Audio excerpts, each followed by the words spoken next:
నమస్తే తెలుగు వన్ న్యూస్కి స్వాగతం.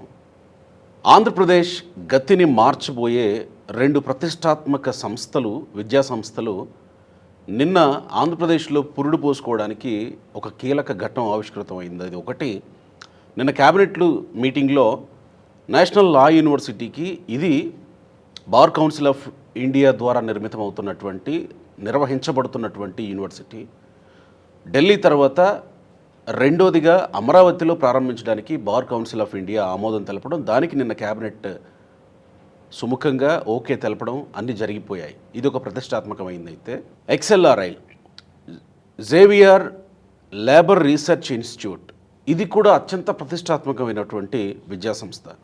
ఇది కూడా ఆంధ్రప్రదేశ్లో 2018లోనే అనుమతులు పొంది ఆ తర్వాత ప్రారంభించబోతుండగా ప్రభుత్వం మారిన తర్వాత అడ్డంకులు ఎదురై ఆగిపోయిన పరిస్థితి. నిన్న సిఆర్డిఏని కలిసి సిఆర్డిఏ ఆఫీస్లో అన్ని అనుమతులు పొంది రాబోతున్న విద్యా సంవత్సరం నుంచి వాళ్ళు క్లాసులు మొదలు పెట్టడానికి మేము సిద్ధంగా ఉన్నామని ఆమోదం తెలిపారు. ఈ రెండు విద్యా సంస్థలు చాలా ప్రతిష్టాత్మకమైనవి. వీటి గురించి చాలామందికి తెలిసి ఉండొచ్చు, చాలామందికి తెలియకపోయి ఉండొచ్చు, కానీ చాలామంది తెలుసుకోవాల్సిన విషయాలు ఇవి. ఈ రెండు ఇన్స్టిట్యూట్లు వస్తే ఆంధ్రప్రదేశ్ పరిస్థితి, ఆంధ్రప్రదేశ్ రాష్ట్ర పరిస్థితి ఎలా ఉండబోతోంది? నల్సార్ యూనివర్సిటీ హైదరాబాద్కు వచ్చినప్పుడు వచ్చిన మార్పులేంటి? ఇప్పుడు ఆంధ్రప్రదేశ్లో NLU రావడం, ఈ జేవియర్ ఇన్స్టిట్యూట్ రావడం వల్ల ఆంధ్రప్రదేశ్కి జరగబోతున్న మేలేంటి? ప్రముఖ రాజకీయ సామాజిక విశ్లేషకులు అప్సన్ రాయేష్ గారు ఉన్నారు మనతో. నమస్కారం రాయేష్ గారు. నమస్కారం. ఆంధ్రప్రదేశ్ గమనం, గతి ఎలా మారబోతుంది ఈ రెండు ఇన్స్టిట్యూట్స్ ద్వారా? మొట్టమొదటిగా ముఖ్యమంత్రి చంద్రబాబు నాయుడు గారి దార్శనికత గురించి తప్పనిసరిగా ప్రస్తావించుకొని తీరాలి. ఎందుకంటే ఆయన ఇవాళ ఆంధ్రప్రదేశ్ రాష్ట్రానికి, విభజిత ఆంధ్రప్రదేశ్ రాష్ట్రానికి రెండోసారి ముఖ్యమంత్రిగా ఉన్నారు.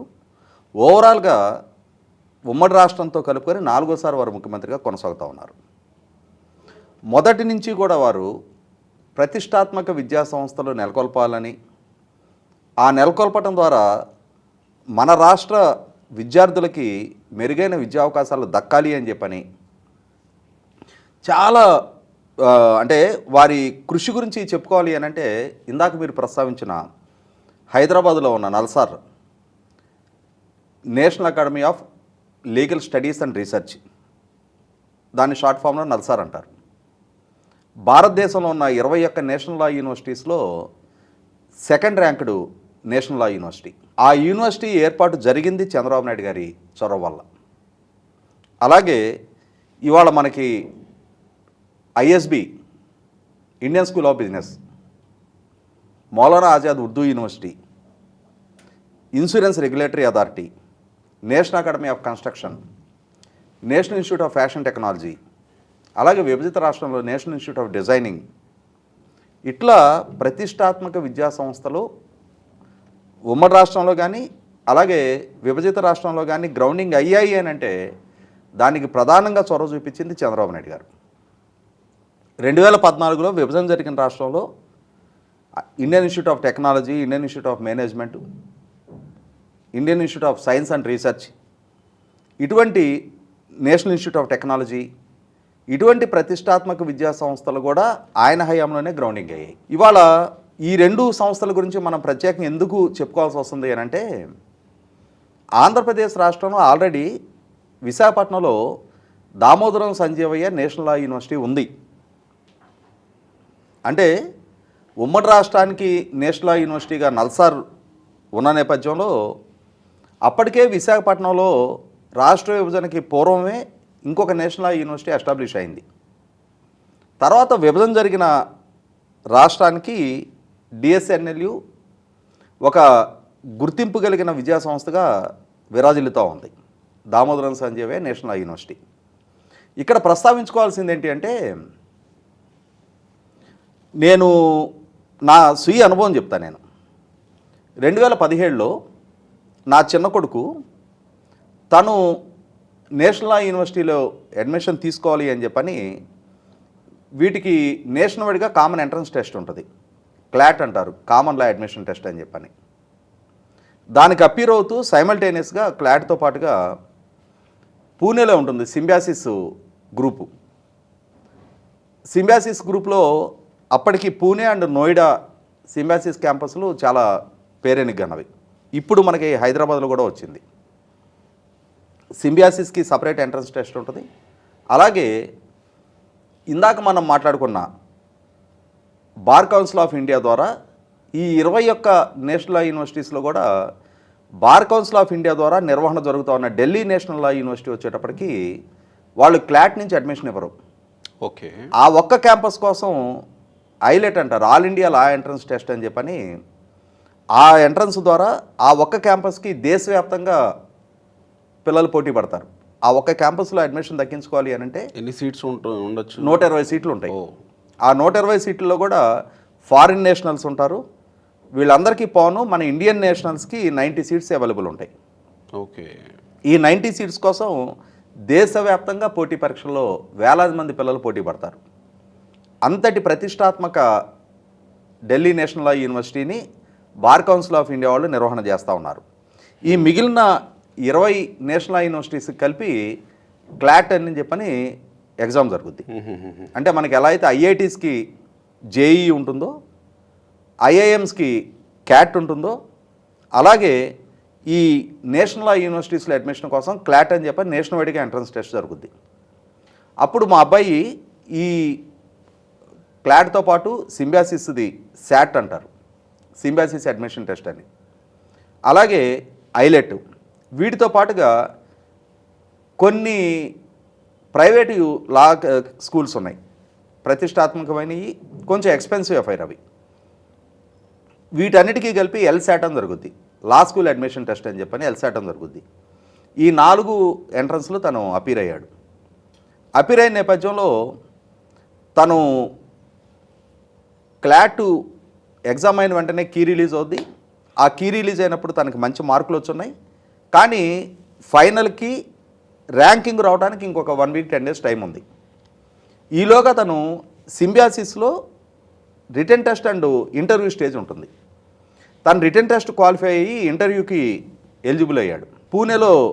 పూణే సింబాసిస్ క్యాంపస్లో ఆ ఇంటర్వ్యూ జరుగుద్ది.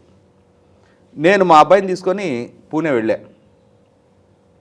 వెళ్తే అక్కడ నాలాగానే దేశవ్యాప్తంగా వివిధ రాష్ట్రాల్లో ఉన్న పిల్లల్ని తీసుకొని వారి తల్లిదండ్రులందరూ కూడా రావడం జరిగింది. దేశవ్యాప్తంగా కొన్ని వేల మంది పిల్లలు వచ్చారు అక్కడికి. సహజంగానే ఆ పిల్లలు ఇంటర్వ్యూ నడుస్తూ ఉన్నప్పుడు తల్లిదండ్రులు ఒకరికొకరు పరిచయం అవుతారు, మీరు ఎక్కడి నుంచి వచ్చారని మాట్లాడుకుంటాం. అవును కదా. అదే సందర్భంలో అక్కడ అందరికీ ఉండే కామన్ ఎజెండా ఏంటి? దేశవ్యాప్తంగా ఉండే లా స్కూల్స్, వాటి అడ్మిషన్ ప్రాసెస్, వీటి గురించి మాట్లాడుకుంటాం. వాటి గురించి డిస్కషన్స్ జరుగుతూ ఉంటాయి.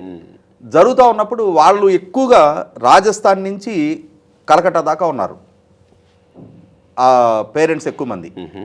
సౌత్ నుంచి రిప్రజెంటేషన్ కూడా ఉంది, తెలుగు రాష్ట్రాల నుంచి కూడా పిల్లలు ఉన్నారు.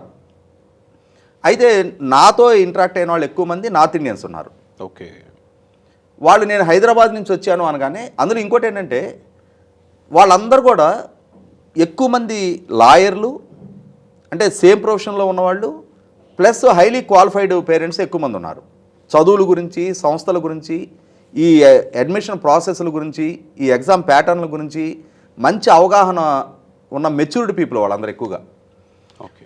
వాళ్ళు నాతో ఇంటరాక్ట్ అవుతూ ఉన్నప్పుడు నేను హైదరాబాద్ నుంచి వచ్చాను అనగానే వాళ్ళు చెప్పిన మొట్టమొదటి మాట, చంద్రబాబు నాయుడు గారు మీ రాష్ట్రానికి అదృష్టం, ఆయన వల్ల నల్సార్ హైదరాబాద్లో గ్రౌండింగ్ అయింది. ఇవాళ 2nd ర్యాంక్డ్ ఇన్ ఇండియా నల్సార్లో అడ్మిషన్ దొరకటం అనేది ప్రతి ఒక్క లా చదవాలనుకునే పిల్లలకి ఒక డ్రీమ్. ఇవాళ అంటే వాళ్ళకి ఆంధ్రప్రదేశ్ విభజన జరిగిన రాష్ట్రానికి చంద్రబాబు నాయుడు గారు ముఖ్యమంత్రిగా ఉన్నారనేది అవగాహన ఉంది. ఎందుకంటే వాళ్ళ పిల్లలు కూడా ఈ ఎగ్జామ్స్ అనేవి రాస్తూ ఉన్నారు కాబట్టి విశాఖపట్నంలో ఉన్న డిఎస్ఎన్ఎల్ గురించి వాళ్ళకి అవగాహన ఉంది. ఓకే. అయితే ఇక్కడ గమనించుకోవాల్సింది ఏంటి అంటే, చంద్రబాబు నాయుడు గారు నల్సార్ ఏర్పాటు చేసినప్పుడు ఆంధ్రప్రదేశ్ ఉమ్మడి రాష్ట్ర లోకల్ పిల్లలకి 20% లోకల్ కోటా సాధించారు ఆయన. గొప్ప విషయం. అంటే ఓపెన్ కేటగిరీలో వాళ్ళు బాగా సత్తా ప్రదర్శించి ఓపెన్ కేటగిరీలో మెరిటోరియస్గా ఉండి తెచ్చుకోగలిగే వాళ్ళు కాక, ఈ లోకల్ కోటా వాళ్ళు ఓపెన్గానే వస్తుంది. ఈ లోకల్ కోటా వల్ల ఇంకో 20% అడిషనల్గా సీట్లు దక్కుతాయి. అయితే చంద్రబాబు నాయుడు గారు చేసిన మ్యాజిక్ ఏంటి అంటే రాష్ట్ర విభజన జరిగిన తర్వాత డిఎస్ఎన్ఏలు విషయంలో ఆయన కేంద్ర ప్రభుత్వాన్ని ఒప్పించి 50% లోకల్ కోటా తీసుకోగలిగాడు ఆయన. First time in the history of national schools, national law universities. ఏ నేషనల్ లా యూనివర్సిటీలో కూడా 50% లోకల్ కోటా లేదు. అది కూడా బార్ కౌన్సిల్ ఆఫ్ ఇండియాతో నిర్వహించబడుతున్నది కాదు. కాదా? ఓకే. అది ఆంధ్రప్రదేశ్ రాష్ట్ర పిల్లలకు ఒక వరం. తమ స్టేట్లో ఉన్న ఎన్ఎల్యూలో 50% లోకల్ కోటా వల్ల వాళ్ళకి అడ్మిషన్స్ దక్కుతాయి. ఇటువంటి అవకాశం మీ రాష్ట్రానికి ఉంది. వాళ్ళు చంద్రబాబు నాయుడు గారి గురించి పొగుడుతూ ఉంటే డెఫినెట్గా మన రాష్ట్రానికి సంబంధించిన ముఖ్యమంత్రి మనకు కూడా గర్వకారణంగా ఉంటుంది. నేను కూడా చాలా ప్రౌడ్గా ఫీల్ అయిన మూమెంట్ ఆ నిమిషాన. ఆ తర్వాత మా వాడికి సింబాసిస్లో వచ్చిన ఫైనల్కి ర్యాంకింగ్ వచ్చేటప్పటికి మా వాడికి నల్సార్లోనే వచ్చింది. మా వాడు నల్సార్లో చదివాడు. ఓకే. సో దాంతో సింబాసిస్ వెళ్ళే అవసరం మాకు రాలా. అడ్మిషన్ వచ్చినా కూడా దాన్ని వదిలేసుకున్నాం మేము.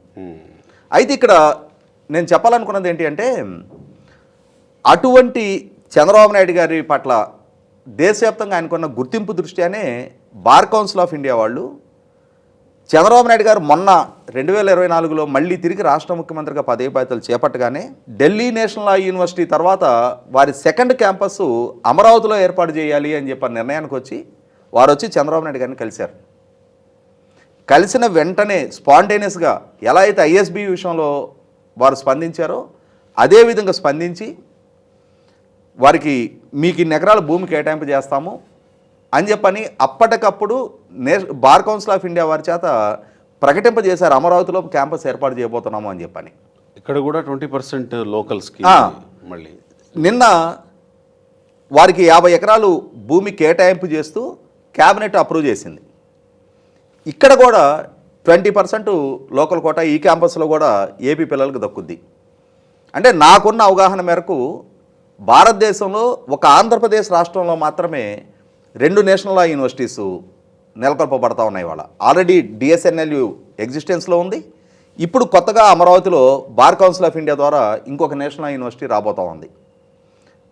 అంటే రాష్ట్రం పట్ల, రాష్ట్రంలో ఉన్న పిల్లల చదువుల పట్ల, ఈ పిల్లలకి మంచి విద్యా సంస్థల్లో మంచి కోర్సెస్లో అడ్మిషన్ దక్కాలి అని చెప్పిన తాపత్రయం ఉన్న నాయకుడు ముఖ్యమంత్రిగా ఉంటే ఎటువంటి ప్రయోజనం ఆ రాష్ట్రానికి దక్కుద్ది అనడానికి నిదర్శనం ఈ సంస్థల గ్రౌండింగ్. ఎక్స్ఎల్ఆర్ఐ. ఇక ఎక్స్ఎల్ఆర్ఐ గురించి మాట్లాడుకోవాలి. ఇప్పటి వరకు మనం మాట్లాడుకుంటున్నది లా స్కూల్స్ గురించి. ఎక్స్ఎల్ఆర్ఐ అనేది management school. Xavier's labour research institute అంటారు. జంషెడ్పూర్లో ఉంది. అది జంషెడ్పూర్లో ఉందా? జంషెడ్పూర్. అదేంటి అంటే నేను దీని గురించి విన్నప్పుడు ఈ మధ్యకాలంలో ఆ ఉర్సా హడావుడి నడిచింది కదా ఈ మధ్యకాలంలో. అక్కడ సాక్షిలో రాసుకొచ్చింది ఇది చంద్రబాబు నాయుడు అనుయాయులకు సంబంధించినటువంటి సంస్థ, దీనికి ఇంత కేటాయించారని సాక్షి రాసుకొచ్చింది. భూములు కేటాయించారు అంటే సాక్షి రాసే బూతు వార్తలన్నింటినీ మనం పరిగణలోకి తీసుకొని సాక్షి వాళ్ళు ఏమని ఎండార్ చేస్తున్నారు అని అంటే ఎక్స్ఎల్ఆర్ఐ అనేది కమ సామాజిక వర్గీయులకు సంబంధించిన సంస్థ అని చెప్పని వాళ్ళు ప్రచారం చేస్తూ ఉన్నారు. వాస్తవంగా కనీస మాత్రపు అవగాహన ఉన్న వాళ్ళకైనా కూడా Xavier's labour research institute, Xavier labour research institute జంషెడ్పూర్లో ఉంది. చాలా పురాతన మేనేజ్మెంట్ స్కూల్. అది భారతదేశంలో ఉన్న ప్రతిష్టాత్మక మేనేజ్మెంట్ స్కూల్స్లో ఒకటి. జనరల్గా ఇవాళ భారతదేశంలో ఎంబీఏ వైపు వెళ్ళాలి అనుకునే ప్రతి విద్యార్థికి ఉండే కళ ఏంటి? టాప్ మోస్ట్ ఐఐఎమ్స్లో సీటు దక్కించుకోవాలి అనుకుంటారు. క్యాట్ అపీర్ అవుతారు, cat percentile, group discussion, personal interview, ఈ స్టేజెస్ అన్నిటిలో మంచి పెర్ఫార్మెన్స్ చేస్తే వాళ్ళకు వచ్చిన స్కోరు, వాళ్ళకి అంటే ఆ పర్టికులర్ ఐఐఎమ్స్కి ఉండే కట్ ఆఫ్స్, వీటన్నిటి నేపథ్యంలో జీడీపీఐకి ఎలిజిబిలిటీ దక్కి అక్కడ జీడీపీఐలో కూడా క్లియరెన్స్ అయ్యి వాళ్ళకి అడ్మిషన్ దక్కడం అనేది చాలా చాలా మెరిటోరియస్ ప్రాతిపదిక మీద జరుగుద్ది. అటువంటి టాప్ 4 ఐఐఎమ్స్ ఉంటాయి మనకి ఇండియాలో. అంటే ఓవరాల్గా ఉన్న ఐఐఎమ్స్లో కూడా టాప్ 4, వీటిని ఏబీసీఎల్ అంటారు. IIM Ahmedabad, IIM Bengaluru, IIM Calcutta, IIM Lucknow. వీటితో సరిసమానమైన management school XLRI. Xavier school Indian institute of management కాదు ఎక్స్ఎల్ఆర్ఐ. అయినా సరే ఎక్స్ఎల్ఆర్ఐ అది నెలకొల్పిన స్టాండర్డ్స్, అందులో అడ్మిషన్ దక్కటం, అక్కడ చదువు పూర్తి చేసుకోవటం, అక్కడి నుంచి రిక్రూట్మెంట్స్ ప్లేస్మెంట్ చాలా ఇంపార్టెంట్. సహజంగా ఏంటంటే నీకు ఎంబీఏ కానీ ఏ కోర్స్ అయినా సరే ఒక ఇన్స్టిట్యూట్లో జాయిన్ అవుతున్నాము అని అంటే రిటర్న్ ఆన్ ఇన్వెస్ట్మెంట్ అనేది ఆలోచించుకుంటారు తల్లిదండ్రులైనా పిల్లలైనా. అంటే ఆ పర్టికులర్ కోర్స్ చేయడానికి ఎంత ఖర్చు పెడుతున్నాం, ఆ ఖర్చు పెట్టిన తర్వాత రేపు ఎంతటి జాబ్ మనకు దక్కుద్ది, అంటే ఎటువంటి కంపెనీలు అక్కడ ప్లేస్మెంట్స్ కోసం వస్తాయి, ఎంత ప్యాకేజ్ ఆఫర్ చేస్తున్నాయి, వీటిని బేస్ చేసుకొని ఆయా ఆయా కాలేజీల పట్ల పిల్లల ఆసక్తి కనపరుస్తారు. అంటే నేను ఇందాక చెప్పినట్టుగా టాప్ 4 ర్యాంక్డ్ ఐఏఎమ్స్తో సరిసమానమైన ఎక్స్ఎల్ఆర్ఐ 2018లో జంషెడ్పూర్ తర్వాత వాళ్ళ సెకండ్ క్యాంపస్ అమరావతిలో ఏర్పాటు చేయాలి అని చెప్పని చంద్రబాబు నాయుడు గారిని అప్రోచ్ అయ్యారు. చంద్రబాబు నాయుడు గారి ప్రభుత్వం ఇమ్మీడియట్గా స్పందించి వారికి అప్పటికప్పుడు 50 ఎకరాలు భూమి కేటాయింపు చేసి నిర్మాణాలకు శంకుస్థాపన కూడా చేశారు. కాకపోతే ఏంటంటే మన దురదృష్టం కొద్దీ ఎలక్షన్స్కి కొద్ది రోజుల ముందు జరిగింది ఈ ప్రక్రియ. ఈలోపు ఎన్నికలు వచ్చాయి. జగన్ రెడ్డి గారు రాష్ట్ర ముఖ్యమంత్రిగా పదవి బాధ్యతలు చేపట్టారు. మనందరికీ తెలిసిందే, ఆయన అమరావతి పట్ల ద్వేషాన్ని పెంచుకున్నాడు. చంద్రబాబు నాయుడు గారి మీద మరింత ద్వేషాన్ని పెంచుకున్నాడు. చంద్రబాబు నాయుడు గారు సంకల్పించిన ఏ ప్రాజెక్టు పూర్తి కావడానికి వీల్లేదు అని చెప్పని ఆయన కంకణబద్ధుడై ఆయన వ్యవహరించిన వ్యవహారశైలి పట్ల బలైపోయిన సంస్థల్లో ఎక్స్ఎల్ఆర్ఐ ఒకటి.